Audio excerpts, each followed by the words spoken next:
गौशाला की जमीन पर हो रहा है अवैध कब्जा, प्रशासन नहीं दे रहा है ध्यान।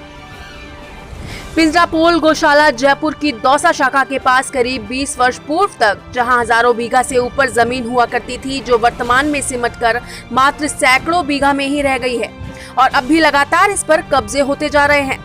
ताजा मामला इन दिनों रावण के टीले की जमीन का है, जहां गौशाला की जमीन पर लोगों ने और भी कब्जा कर लिया है और गौशाला प्रशासन ने अपनी असमर्थता जताते हुए या यूं कहें अपनी मूक सहमति प्रदान करते हुए कब्जा शुदा जमीन को छोड़कर उसके आगे जाकर गौशाला की जमीन पर बाउंड्री वॉल बनाना शुरू कर दिया है।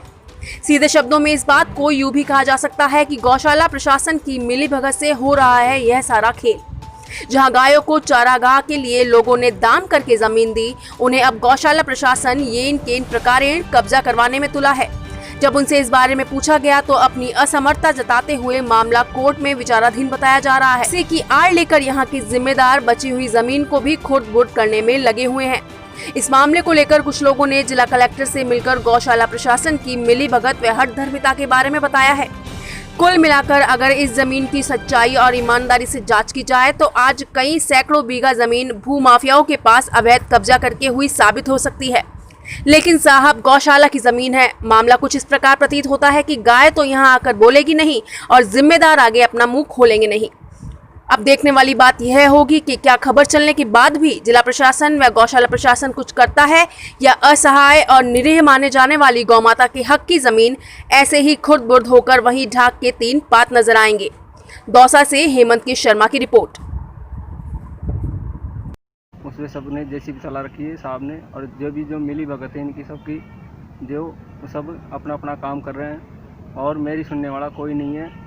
मैंने भी उसमें थोड़ा सा ऐसे टाइम पास कर रहा था, मेरे भी बाल बच्चों को पाल रहा था, लेकिन मेरी कोई नहीं सुना। मेरे उसको वहाँ से पूरा साफ़ करवा दिया, जेसीबी चलवा दी उन्होंने, और आगे जाके कार्रवाई हो और मुझ गरीब को कुछ न्याय मिल जाए। आपका नाम? मेरा नाम विनोद प्रजापति।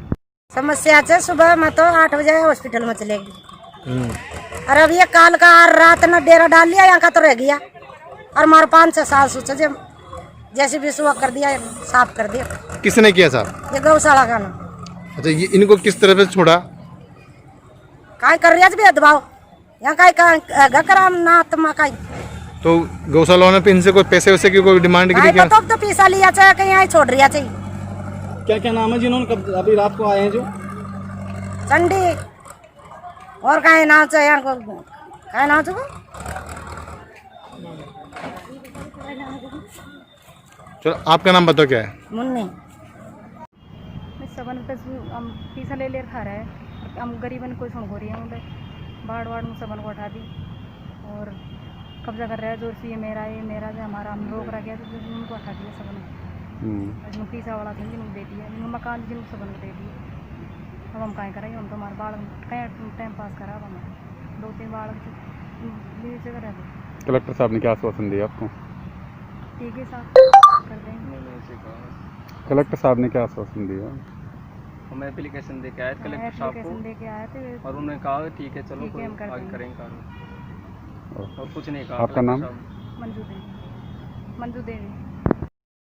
रावण टीले के पास में गौशाला जमीन जो निर्माण कार्य चल रहा था, तो किस तरह से चला रहा है? क्यों लोगों को ये भी कि भेदभावपूर्ण तरीके से गौशाला के द्वारा अतिक्रमण हटाया जा रहा है? कोई भेदभावपूर्ण से नहीं हटाया जा रहा।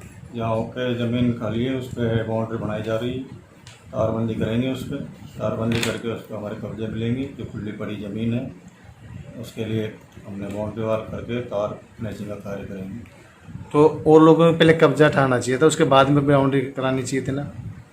कब्जा तो वो हटाने के लिए तो ये है कि इसके ज़मीन में वैसे तो हमारे केस चल रहा है, लेकिन जो ज़मीन पड़ी है जिसको तो हम हमारे कब्जे में लें, बाकी उसके हम बाद में देखेंगे जैसी भी स्थिति होगी। उसमें भी लोगों का आरोप है कि भाई भेदभावपूर्ण तरीके से हटाया जा रहा है। किन लोगों को हटा दिया, किन आगे नेम खोद दी उसके बाद में लिया जा रहा है? लोग तो पता नहीं क्या क्या कहेंगे, लोग तो कुछ भी कह सकते हैं, लेकिन जो हमारे कब्जे में आ सकती है वो ज़मीन हम कब्जे में लेने का प्रयास कर रहे हैं।